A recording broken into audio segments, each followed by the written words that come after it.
Hello বন্ধুরা, প্রতিদিনের মতো নিয়ে এলাম আজকেরও তোমাদের সামনে মিনি ব্লগ। নতুন একটি মিনি ব্লগ। তোমরা কে কেমন আছো কমেন্ট করে জানিও। আমি খুব ভালো আছি। এই সকাল সকাল বিছানাটা গুছিয়ে নিচ্ছি। সংসারের কাজ সেরে বিছানা গুছিয়ে, বিছানাটা মানে সুন্দর করে গোছানো থাকলে খুবই ভালো লাগে। তারপরে এই ঠাকুর ঘরে চলে এলাম। ঠাকুর ঘরে গোপালকে স্নান করিয়ে রেডি করে সিংহাসনটা গুছিয়ে এই গোপাল সোনাকে খেতে দেবো।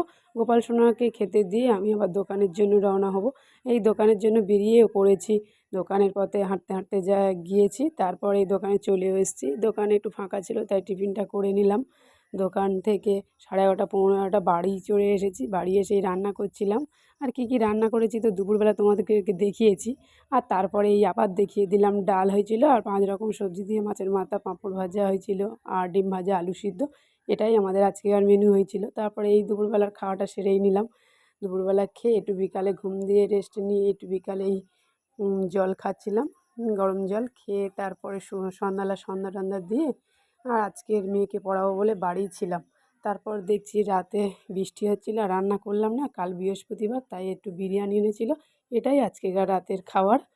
খেয়ে দিয়ে নিয়ে তারপরে সবাই রেস্টে যখন রাতে ঘুমাতে যাবে আমি যে গুঁড়োটা ওষুধটা খাই এটাই খেয়ে নিলাম।